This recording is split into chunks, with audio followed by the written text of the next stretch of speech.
All right, welcome to Behind the Scenes. In studio today, we have Jenny from DogSmartz. Welcome. Thank you. Glad to be here. So why don't you give me sort of the origin of the company, where everything came from, when you started it, who you are, and give me your backstory a little bit. Absolutely. So I opened DogSmartz in 2016. I've been working with dogs for 35 years. So opened it in 2016. We've grown it since then to 5 locations. We've really expanded our base, and we really focus on behavior work with dogs, as well as just general manners and obedience. So we service quite a few counties.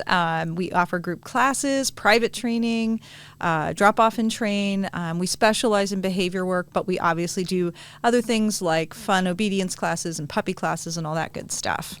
So where began your affinity for animals and dogs in particular? So I grew up in California, and I started off very young, going and volunteering in shelters. And around the age of 17, I had the opportunity to work with someone, work under someone, and kind of grow my skills from there. And then I went on just loving helping shelter animals and training, and then that blossomed into a full-time career. Were you a dog whisperer? Like you had a thing? Like I think for animals I did. Yeah. I think I've had a very strong connection to animals. Okay. And so I just gravitated more towards dogs than any other animal. But I've always, even through my career, have always just sort of had a special spot for animals in general. Yeah. And I think it's always something to watch a well-mannered, especially when in public, a pet that doesn't get distracted and stays right next to there. And Absolutely. I think that there's got to be a lot of time investment into achieving that. So tell us a little about that. Yeah, I think, it's dogs are dogs, and we have to recognize that dogs want to be dogs, and we don't always like the behaviors that dogs show, which are their natural behaviors. So to train a dog to not exhibit those takes a lot of time. Certainly starts with getting them into puppy classes and building on obedience skills and moving forward with things like that, to get that really well-rounded dog. It isn't, it's not a one and done type of thing in most cases. It takes more time, but we always say it's what you want to live with, right? So if you're comfortable that the dog jumps on you when you come home, okay. But if you want that dog in public that you can take out and is very, mannerly and all of that, it takes some time. It takes, multiple classes and a strong commitment from the owner. Now, is there a breed that is untrainable, and on the other side of that, is there a breed that is super trainable? Yeah, you know what? I think every dog is trainable, and I think one of the things you have to recognize is what breed do you have, right? So if I've got a border collie who wants to work and just do things nonstop, yeah, they're probably going to be a little bit easier to train, but you still have to recognize that they have their own desires that we have to be able to meet.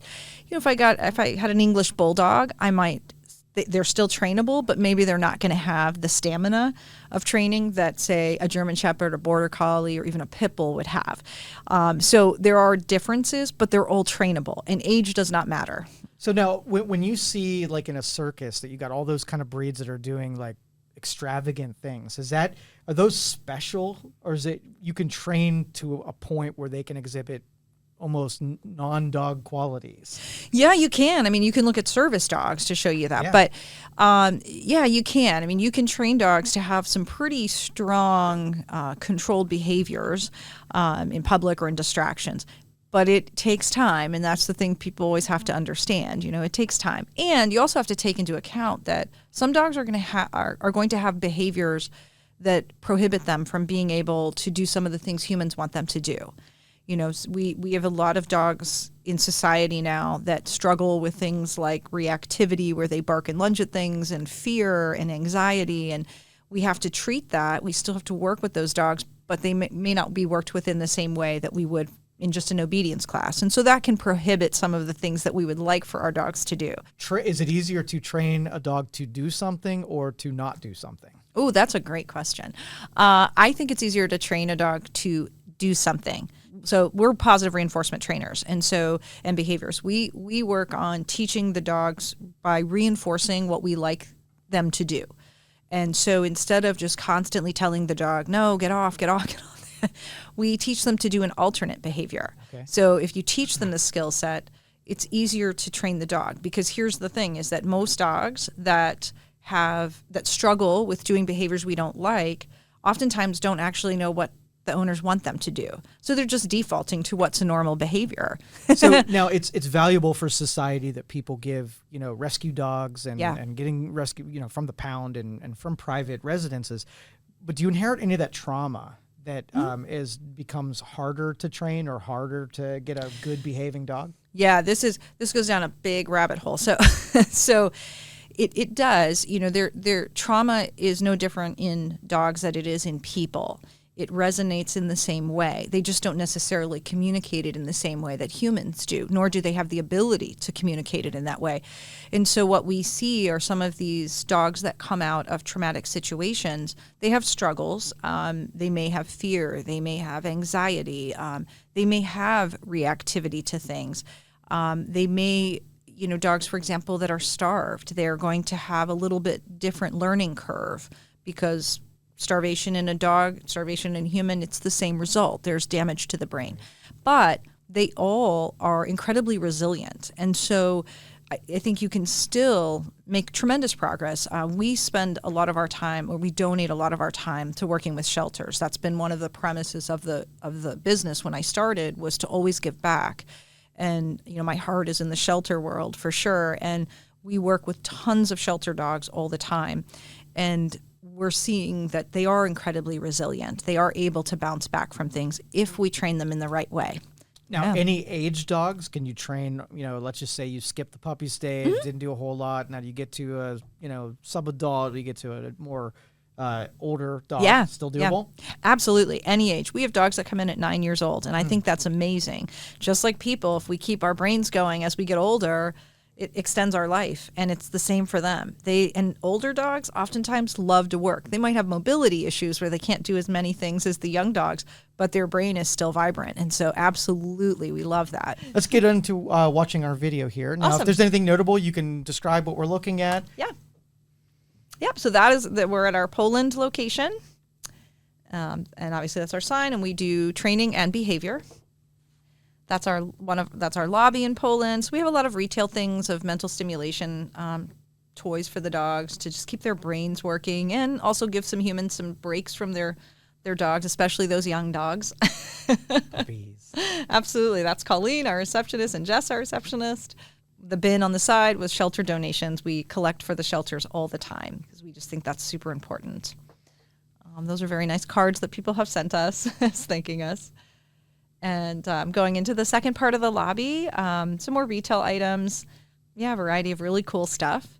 We have an information station that just gives some people some free information on helping their dogs. That poster is about our Bark and Brew. It's a Facebook Live that we do every Monday morning to answer questions for people in the public. They just go to our Facebook page and watch it, and we'll answer those questions for you. And we're big on teaching dogs how to walk nicely on the leash without using pain. We are a non-pain, non-fear facility. We don't believe in doing that with our dogs, so we use other products. We always have a booth up for people to take pictures for their dogs based on the holiday. Station. Yeah, absolutely. Nice. And then we do a wall for shelter dogs, so we're always promoting dogs that need homes. This is our main training room in Poland.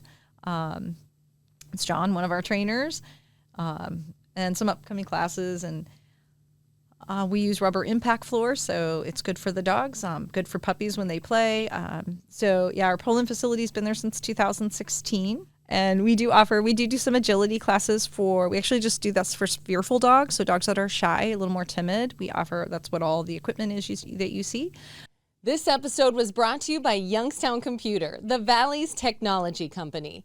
We appreciate the loyalty and all you have shown us over the years, and it's our promise to serve all the technology needs of the Valley. Call 330-259-7278. We have both home and business services available. Everything from repair, installations, and new equipment. You can improve your Wi-Fi and have technology serve you better. Call 330-259-7278. Or you can schedule your appointment right now on youngstowncomputer.com and look for the red Book Now button. And this is Hope. We're really, really proud and really excited to be able to do things like this. Hope is a rescue dog. Her story is quite amazing.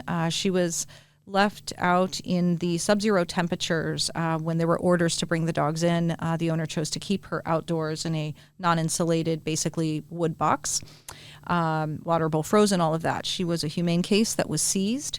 The Mahoney County Prosecutor's Office had contacted us about 8 months prior, and they wanted to bring a dog into their office to be a comfort support dog, so basically a comfort therapy dog for victims, in particular children that have to provide testimony. And they really wanted to do a rescue dog. And so we searched and searched, and we were getting a bit discouraged because it's not easy to find a dog that can do this type of work. And hope came about. A local humane agent contacted me to say they had brought this dog in, and we screened her in many different ways and determined she's going to be a great fit. So DogSmartz is donating all of her training, that we are training her to work in that environment. So really great story. This is puppy class. Our puppy classes are really about teaching puppies to build confidence, learning some basic skills, but more importantly, we want them to feel comfortable working around things, working around other puppies, also getting some social interaction, appropriate social interaction with puppies. And so this is Theo. He's working on his down cue. That's Charlie. Charlie is probably going to be a future therapy dog. His mom has one at home and is hoping for another one.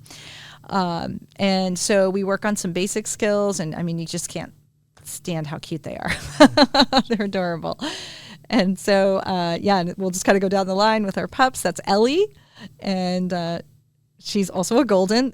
And so she's learning on some basic skills. We use treats, toys, and praise to train our dogs, that come to us. This is Tango, and he is working on a little block to help keep his sits and lay down straight on the side. He's going to be, all of his siblings are competitive agility dogs, so she's working that. And that is Juliet. She is learning to work on a reverse from a down up to a sit. And you can see all the equipment in the background. We're going to do some work with that, and that's little Maple. She's working on learning her sits and downs. And then her actual littermate sister is in this class, funny enough. This is such a crucial time of teaching puppies how to build confidence up. Their window is very short for that exposure, and we can do so much good by getting puppies in at an early age to start working with them. And I think the misconception sometimes is that we have to be very quick to train obedience skills when they're very young, and really to the contrary, it's about teaching puppies how to just have good coping skills and build confidence up to be a well-rounded dog as they mature, kind of like what we do for kids in kindergarten. And so over there is Lucy. And and you can see we have some stairs. We teach the puppies how to go up and down some small stairs. We teach them to go in and out of things. And that is Maggie, which is Maple's sister. And it's just, I think it's just puppy class in general is so important because it really does lay the foundation for our dogs. So what's the typical time investment from you have a puppy and they go through training? Like, is that an hour a day for X? Yeah. So most of our classes are 6 weeks long, 1 hour per class once a week. We oftentimes recommend, for somebody like Charlie, who is hopefully going to go on to some therapy work, he'll go from puppy to a beginner class to probably an additional 2 other obedience classes before he moves on to therapy. So there is a commitment in that. And even if you just want a well-rounded puppy, certainly several rounds of classes can be a huge benefit. So it's not a tremendous amount of commitment, but it does mean that, owners do have to put some time in at home. Maybe it's 20 minutes a day, but it's something.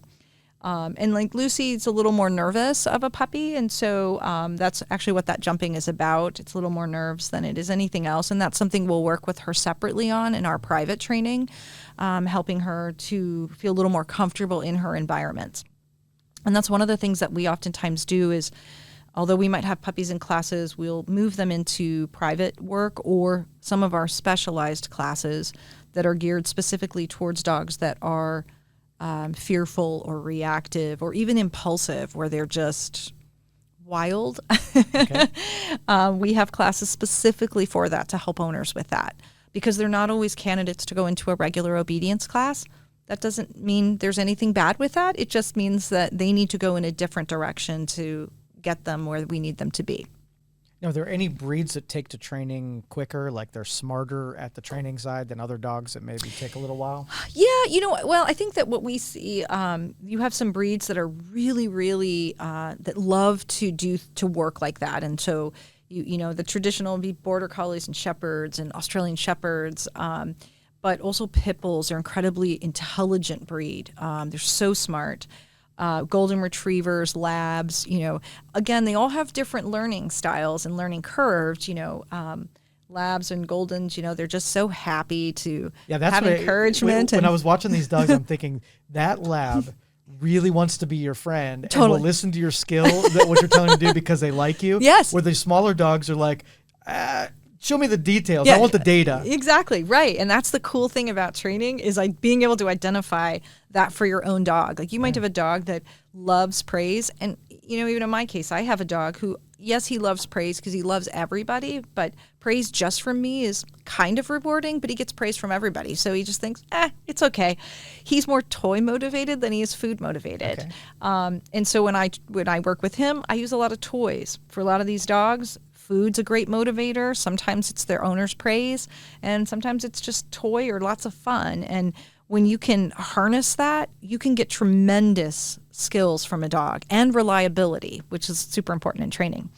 And so in these cases, we're just starting to teach puppies. In this case, we're teaching them how to target a hand. So teaching the dog to come to the hand and touch with their nose. And so why we use that is it becomes a focal point for puppies or any age dog. Or I could call a dog, say, from one side of the room to another side of the room. So I might be able to say from point A to point B, hold my hand out and say the word touch and have the dog run to my hand to touch. So it's a really fun exercise to teach them, and it's very helpful for puppies. It gives them teaching them how to hit a hand with a closed mouth versus open mouth, which is helpful. And she's just giving her a chance to figure out. So we might actually put a treat in the hand to teach, to encourage them to come towards the hand. And one thing that I would say is, we don't, although we might use reinforcements like food in the beginning, with time we fade that out, just like any other type of reinforcement that you would use. But for a dog, it's a much healthier way of training. Because it's fun for them. It's reinforcing. And just like humans, if we reinforce good stuff, we do it, right? That's right. This episode was brought to you by Youngstown Computer, the Valley's technology company. We appreciate the loyalty and all you have shown us over the years, and it's our promise to serve all the technology needs of the Valley. Call 330-259-7278. We have both home and business services available. Everything from repair, installations, and new equipment. You can improve your Wi-Fi and have technology serve you better. Call 330-259-7278. Or you can schedule your appointment right now on youngstowncomputer.com and look for the red Book Now button. I'd love to put my Dr. Doolittle helmet on and to be Yes. able to hear what they're saying and what they're thinking in moments like these. Isn't it interesting? Yeah. Sure. And it's so cool. It's like, we don't give dogs enough credit. They're so intelligent. Dogs have such an amazing power with humans. We know that just by watching therapy dogs that go into places that can change the entire dynamic of a room. But just even with watching these puppies, they're so smart. Their whole goal is figuring out, like, what is it that you want me to do? What is it? And they're so good at problem solving. We just sometimes don't give them enough time to do that. And so this is a great example. So this is where we start to work on puppies learning how to be more confident with something. Part of our puppy class is that we spend time doing these things. And we might think, well, what's the big deal? My dog jumps on all these things at home, but we've all probably seen that dog at the pet store that won't walk on the floor, or in the vet clinic that's terrified of stepping on the scale. A lot of that stems from that early exposure, and us spending the time working them through these things makes a huge difference in how they interact in the world moving forward. And you can see Ellie's working on attempting to work on a step. And that's coordination, and that's not necessarily something that's easy for puppies, So these kinds of things, although it seems like it's just a lot of fun and silly, it builds so much confidence up in these dogs. Wheelchairs, strollers, walkers, these are things dogs are going to encounter in life, and we probably don't have these sitting in our house, and so we don't have a way to expose, so we make sure that these are brought out to get used to rolling things. And especially for dogs like Charlie, where she hopefully wants to do therapy with him, he has to be used to that. So that's a good leap right there. Yes. And these guys love each other, so they have a ball together. Training's easy to some degree, but training does take a lot of patience. And, some people decide that, oh my gosh, it's just not worth it. And, that's fine if you're comfortable with it. But if you want to move forward and work on that, it's just a case of putting the effort in and being patient and knowing it doesn't have to be hours and hours a day of it. But consistency makes all the difference in training. Yeah, I sometimes wonder, like the breeds that really like to run like that, and if you live a lifestyle where they're, number one, there isn't places to run, Yes. full out, Yeah. or they spend most of their time like in a room where it's just impossible. Like, is that a health thing? Absolutely. It's an emotional well-being issue. So when we look at a lot of behaviors that dogs do that we don't care for, there's always a motivation behind the behavior, right? There's a reason why that behavior occurs. So if you've got that dog who is, they dig up all my plants, they grab everything when I'm home and they're running around and chewing everything, or they're chewing XYZ and all that, it's almost always related to the dog's needs are not being met from a physical or a mental level. And I think we put a lot of emphasis on the physical nature of it, of we just have to get dogs out and run them and run them and run them. And for some dogs, yes. But for almost all dogs, the mental aspect is even more important because they've all been bred to do jobs. And if we don't give them things to use their brain, well, they'll find things to do. So yeah, it plays a huge role in it. And we try to talk to people, choose breeds that work with your lifestyle, not how they look, but with your lifestyle. Now, what's the fun? I like what you said there about matching up the personality of dogs with the way that you actually live or what you're able. So the phenomenon where dogs start taking on the look of their owners. You ever seen those I memes? have seen those. So yeah. What do you think? Where's the origin of that? I don't know if I can answer that. I don't know if that's like a psychological thing that we're looking at, but personality, 100%. Yeah. Personality, 100%. Yeah. Yeah. I think that you can see that very clearly with someone's demeanor. If you have, we see this a lot in class where you have someone who is a very boisterous, energetic, hyper personality, and the dog is equally energetic, boisterous, and high energy, because they're feeding off of the inflection in the voice, the motion, probably the lack of calmness from the human, because maybe that's a person that's just always moving. So the dog follows suit with that. So you get dogs that start to match the personality. So, maybe you have a person who is very calm. You oftentimes can see a dog who actually takes that trait on, who is a little, calmer. Even me, I'm a very calm person at home, and my dogs are very, very calm because that's who I am. Now in class I'm not, but at home I am. And so I think personality-wise, we see a lot of that. That's something we always look at when we do our private training. We're looking at that person's personality, and then how does the dog relate to that person's personality? And sometimes it means the humans have to adjust the way they're behaving in order to help us change how the dog behaves too. Yeah. So. All right. So this is my only controversial question. Okay. Here, I'll hit you with it. So do you feel the way that we're breeding things, either in mill breeding or breeding for aesthetics, are we breaking dogs and how they behave? Yes. Okay. 100%. We are seeing a completely different climate of dogs coming through now. We have become a society that is, one, very instant gratification, and we want something right now, and we don't want to wait for it. And so backyard breeders, mill breeders, they recognize that and said, well, we got to pump these dogs out faster, and people will pay whatever, that they don't care where they come from, they're just going to look a certain way. And so there was no regard for temperament, no regard for health.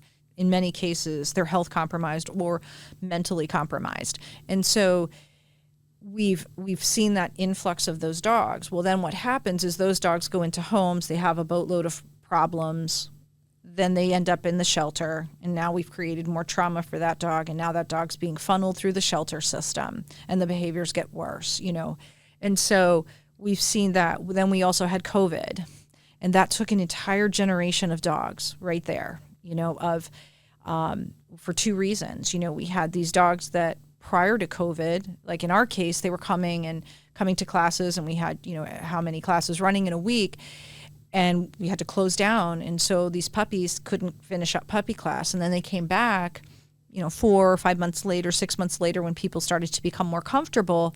And most of them were hiding under the chairs, growling at people, growling at the dogs, because they were isolated in that time frame. And that was so significant. And we know it was significant to humans. One step further is that what happened was everybody needed something. We saw the importance of having a pet, because now we're isolated. So everyone ran out and got dogs. Everybody had to get dogs. There were no dogs available. Like, first time that I can remember in my 35 years that you couldn't get a dog at shelters, So the breeders are pumping them out faster. And these dogs became the humans' center of their world because it was all we had. And then at some point, they had to go to work. Yes. And now all of a sudden we saw this explosion in separation anxiety. And then I think you had half the population that said, I got to get help for my dog. Let me figure out how to make this work. And then you had the other half that said, I'm done with it. I'm not dealing with it. And I'm dumping them in a shelter. And so we had this influx of dogs now coming out that have gone through that and have, whether they came from breeders or whether they came from the shelter, but we've got all this trauma in the dogs. And so then you take the mills and the backyard breeders that started pumping them out. Probably a lot of those didn't get fixed, and now they're breeding. And so now you've got this, you just see a change in these dogs coming through. I think we work from the behavior side, so we work a lot with the veterinarians in the community, and what we see is this influx of dogs with anxiety, this influx of dogs with fear and reactivity, and I think we've done it. Humans have created this mess. I hope that people recognize that we have to look at dogs differently now. All right, Jenny, why don't you tell everybody how to get a hold of you, Absolutely. where they can find information about your services? Absolutely. So they can reach us at 330-707-4160. They can go to our website at DogSmartzUnleashed.com, and they can also reach us on Facebook. And we have locations in Poland, Warren, Hermitage, New Wilmington, and Canfield. All right, beautiful. Jenny, thank you so much for talking with us. Thank Appreciate it. you.